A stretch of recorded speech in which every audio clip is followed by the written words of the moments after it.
बुलंदशहर में सिलेंडर फटने से ढहा मकान, मलबे में दबने से 6 लोगों की मौत की खबर। मरने वालों में सभी एक ही परिवार के लोग। बुलंदशहर सिलेंडर ब्लास्ट में 10 लोग घायल, पुलिस और प्रशासन की टीम मौके पर मौजूद, घायलों को अस्पताल पहुंचाया गया। पुणे के खेड़ शिवपुर टोल बूथ पर कार से जब्त किए गए 5 करोड़ रुपए। रकम के बारे में सही जानकारी न देने पर पुलिस ने कैश जब्त किया। अधिकारियों को दी गई मामले की पूरी जानकारी। बंगाल की खाड़ी में 23 अक्टूबर तक चक्रवाती तूफान की आशंका। ओडिशा के तटीय क्षेत्रों में 25 अक्टूबर तक भारी बारिश का अलर्ट है। मछुआरों को समुद्र तट से दूर रहने की सलाह। दिल्ली में बढ़ने लगा है प्रदूषण का स्तर। 300 के पार पहुंचा AQI का लेवल। ग्रैप 2 लागू किया गया है। डीजल जनरेटर पर रोक लगा दी गई है। निजी वाहनों को अब कब इस्तेमाल करने के लिए कहा गया है। दिल्ली में यमुना में फैली गंदगी को लेकर दिल्ली के LG VK सक्सेना का एक्स पर पोस्ट लिखा, यमुना का ये हाल, दिल्ली की जनता का दर्द देखा नहीं जाता, ऐसी दुर्दशा के लिए कौन है जिम्मेदार। LG VK सक्सेना ने एक्स पर पोस्ट पर दिल्ली बीजेपी के प्रवक्ता ने रिएक्शन दिया। यमुना की इस हालत के लिए कांग्रेस और आम आदमी पार्टी जिम्मेदार है और कौन जिम्मेदार है। पंजाब पुलिस ने धान की पराली जलाने वाले किसानों पर कार्रवाई की। अब तक 874 FIR दर्ज की गई है। पराली जलाने के 1393 केस रिकॉर्ड किए गए। आने वाले समय में और बढ़ सकते हैं पराली जलाने के मामले। अक्टूबर के आखिरी और नवंबर के पहले हफ्ते में आती है तेजी। पिछले साल पूरे सीजन में पराली जलाने पर तकरीबन 930 FIR दर्ज की गई। पराली जलाने के मुद्दे पर पंजाब के कृषि मंत्री गुरमीत सिंह ने कहा, पंजाब दिल्ली से 300 किलोमीटर दूर है, बीच में हरियाणा भी आता है, तो हम क्या दिल्ली में कोई पुल बनाकर धुआं भेजते हैं। और कोलकाता के पश्चिम बंगाल की मुख्यमंत्री ममता बनर्जी ने कल जूनियर डॉक्टर से सेक्रेटरीट में बातचीत की। मीटिंग की बैठक के बाद डॉक्टर्स ने अपनी हड़ताल तो वापस ले ली है, लेकिन उन्होंने कहा कि आश्वासन पर हमें जरा भी भरोसा नहीं, कोई भी पॉजिटिविटी नहीं दिखी। पीएम मोदी ब्रिक्स समिट में शामिल होने के लिए रूस रवाना हो चुके हैं। इससे जुड़ी तमाम बड़ी खबरें आपको दिखाते हैं तेज रफ्तार से।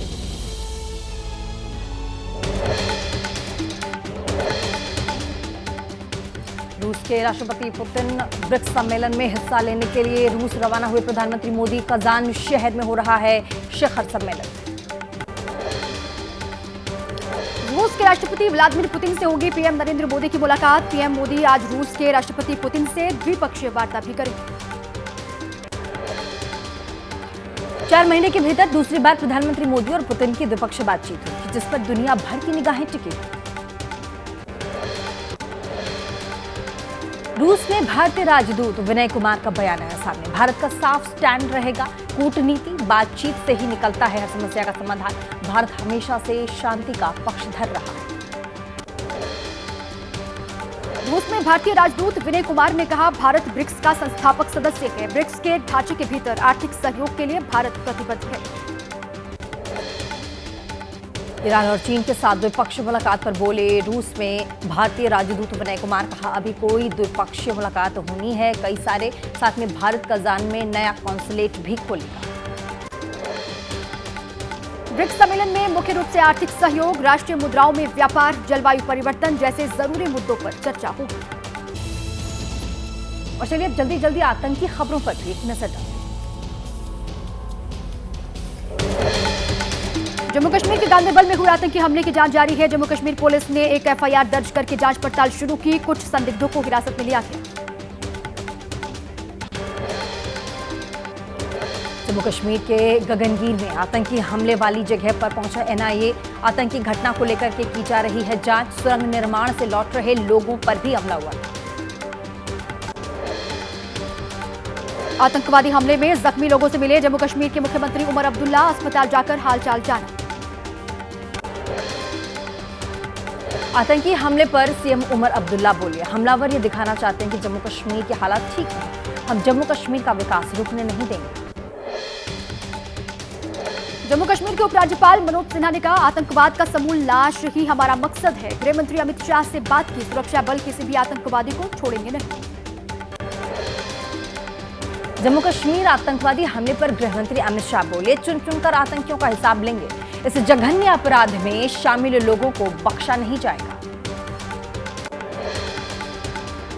जम्मू कश्मीर आतंकी हमले पर केंद्रीय गृह राज्य मंत्री नित्यानंद राय का बयान। कहा, आतंकी को अब छोड़ा नहीं जाएगा, अब जेल या जहन्नुम जाएंगे आतंकवादी। देश में अंतिम सांस ले रहे हैं आतंकी। नेशनल कॉन्फ्रेंस के अध्यक्ष फारूक अब्दुल्ला का बयान आया सामने। बोले, बेगुनाहों को मारा जा रहा है, ऐसे में पाकिस्तान से बातचीत कैसे संभव? कश्मीर कभी भी पाकिस्तान नहीं बनेगा। गांदरबल में आतंकी हमले में मारे गए शशि भूषण का पार्थिव शरीर उनके घर पहुंचा। आज सुबह 11 बजे किया जाएगा अंतिम संस्कार। निर्दोष हत्याओं के खिलाफ कुलगाम के घंटा घर में निकाला गया है कैंडल मार्च। गांदरबल में हुए आतंकी हमले के खिलाफ लोगों ने दर्ज कराया विरोध। दिल्ली के प्रशांत विहार इलाके में हुए ब्लास्ट मामले में पुलिस ने किया है सीसीटीवी से सुराग मिलने का दावा। एक संदिग्ध की तस्वीर सामने आई है, पुलिस इसकी जांच कर रही है। जांच एजेंसियों के सूत्रों के मुताबिक सीसीटीवी शनिवार रात का है। एक शख्स ब्लास्ट स्पॉट की तरफ जाता हुआ दिखाई दे रहा है। इसके हाथ में एक सफेद रंग का बैग दिखाई दे रहा है। एजेंसी पूरे मामले में नक्सलात खालिस्तान बड़ी आतंकी साजिश के एंगल से जांच कर रही है। धमाके की जांच के लिए सोमवार शाम एसएफएल की टीम घटनास्थल पर पहुंची। फॉरेंसिक टीम ने मौके से प्लास्टिक सीट बरामद की है। इसके अलावा कुछ ऐसे कागज भी वहां से जमा किए गए हैं जिन पर केमिकल होने की संभावना है। दीवारों और पेड़ों से भी फॉरेंसिक टीम ने सबूत इकट्ठा किए। दिल्ली में हुए ब्लास्ट के बाद सुरक्षा व्यवस्था बढ़ा दी गई है। त्योहारों के मद्देनजर बाजारों में चाक चौबंदी बढ़ी है। साउथ वेस्ट दिल्ली के बाजार में पुलिस जवान रेकी कर रहे हैं। दिल्ली के सरोजनी नगर में भी पुलिस ने बढ़ाई सुरक्षा व्यवस्था। दिवाली करीब आने की वजह से बाजारों में रौनक है। सरोजनी नगर मार्केट में चप्पे चप्पे पर पुलिस के जवान तैनात। सरोजनी नगर मार्केट में 35 से ज्यादा सिक्योरिटी कैमरास का इस्तेमाल किया जा रहा है। फेस रिकॉग्निशन से लेकर के चप्पे चप्पे पर पुलिस की निगाह है।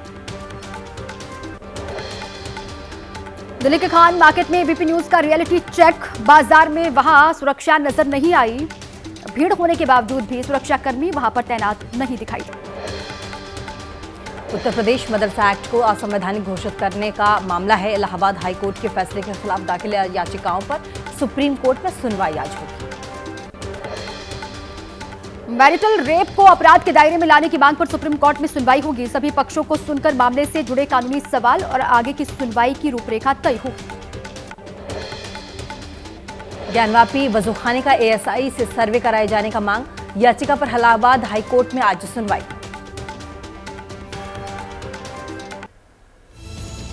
अब आपको चुनावी राज्यों की तमाम बड़ी खबरें और अपडेट देते हैं तेज रफ्तार से।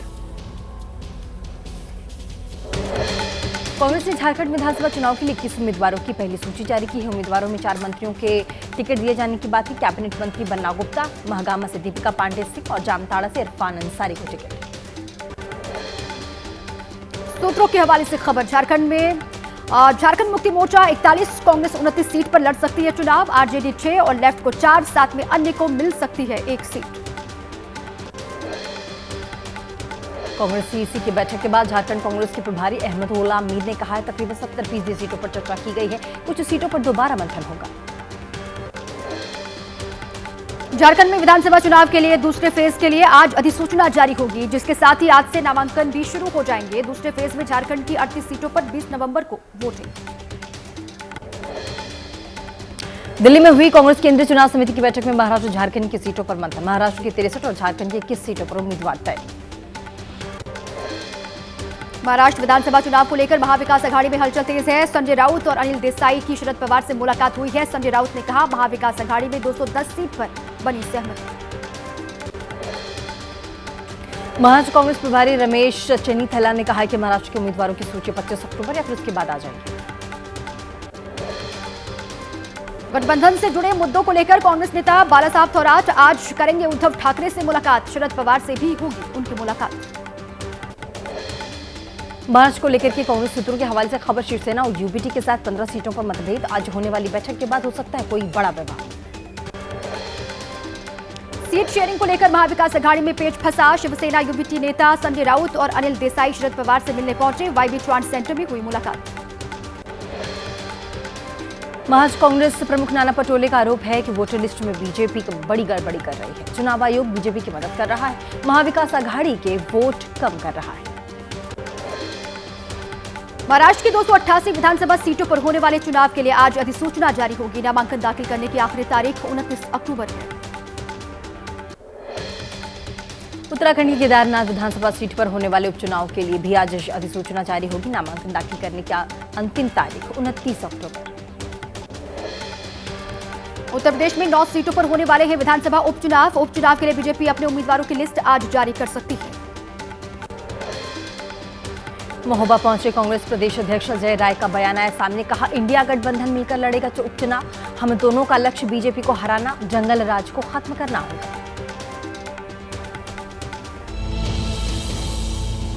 अब आगे बढ़ते हुए राजनीति की तमाम बड़ी खबरें जल्दी से आपको दिखाते हैं।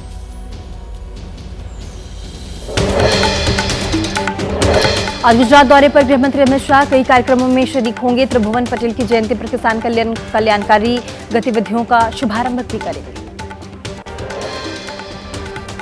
आज वक्फ बोर्ड अमेंडमेंट बिल पर जेपीसी की बैठक होगी। इंडियन यूनियन मुस्लिम लीग के 5 सांसद बिल पर अपना पक्ष और सुझाव रखेंगे। आज मथुरा दौरे पर रहेंगे सीएम योगी आदित्यनाथ। ब्रज तीर्थ विकास परिषद कार्यालय में विकास पार्षद बोर्ड की बैठक होगी। शाम के ठीक 5 बजे विकास कार्य और कानून व्यवस्था की समीक्षा बैठक। आरएसएस प्रमुख मोहन भागवत से भी हो सकती है सीएम योगी की मुलाकात। शाम ठीक 6 बजे परखम गौशाला पहुंचकर दोनों में बातचीत हो सकती है। महाराष्ट्र के अकोला में योगेंद्र यादव के साथ धक्का मुक्की का मामला। गुस्साए लोगों ने तोड़ी कुर्सियां। मारपीट पर स्वराज पार्टी ने कहा कि योगेंद्र यादव ने कहा, किसी को नहीं जानता मैं, मगर साथियों ने 24 नाम तो लिए हैं। देश भर में जल प्रबंधन संरक्षण में उत्कृष्ट योगदान को मिलेगा पुरस्कार। राष्ट्रपति द्रौपदी मुर्मू आज 2023 का राष्ट्रीय जल पुरस्कार सौंपेंगी। केजरीवाल के पूर्व बंगले में लगाए गए महंगे सामान को लेकर के बीजेपी आज प्रदर्शन करने वाली है। बीजेपी युवा मोर्चा और महिला मोर्चा के कार्यकर्ता शरीक होंगे। और चलिए अब बिल्कुल ही तेज रफ्तार से जल्दी मैं आपको बताएंगे क्राइम की खबरें। छिंदवाड़ा के सांसद विवेक बंटी साहू को फोन पर मिली है धमकी। पाकिस्तान से आई धमकी भरी कॉल पुलिस ने की है मामले की शिकायत। बाबा सिद्दीकी हत्या मामले में 4 आरोपियों की पुलिस हिरासत 5 अक्टूबर तक बढ़ी। मुंबई कोर्ट में पेशी के बाद 4 आरोपियों की पुलिस हिरासत 25 अक्टूबर तक बढ़ा दी गई। पंजाब में मोगा पुलिस ने 4 अपराधियों को गिरफ्तार किया। एक बदमाश लकी पटियाल गैंग तो वहीं बाकी 3 बदमाश लॉरेंस गैंग से जुड़े। बदमाशों से 6 पिस्टल और 12 कारतूस बरामद। उड़ीसा के गजपति जिले में बस और पिकअप वैन की टक्कर। हादसे में 20 लोग घायल हैं, 14 लोगों की हालत गंभीर है। पलटने के बाद 20 फीट गहरी में खाई में जा गिरी गाड़ी। थाने में हिट एंड रन का केस सामने आया है। नौपाड़ा के पास मर्सिडीज कार ने मारी है मोटरसाइकिल को टक्कर। 21 साल के युवक की मौत की खबर है। मर्सिडीज कार में सवार की तलाश है। इंदौर में चलती कार अचानक आग का गोला बन गई। मुंबई आगरा रोड पर यह हादसा हुआ है। समय रहते कार से बाहर आ गए सभी लोग। प्रयागराज में जीएसटी ऑफिस में आग लगी है। दफ्तर बंद होने के दौरान 2nd फ्लोर पर यह आग लगी है। आग लगने से जीएसटी दफ्तर में जरूरी दस्तावेज जलकर खाक हो गए। मध्य प्रदेश के जबलपुर में रेलवे के कोचिंग डिपो में आग से हड़कंप मच गया। आग लगने के बाद फटी कई बैटरियां। फायर ब्रिगेड टीम ने कड़ी मशक्कत के बाद आग पर काबू पाया।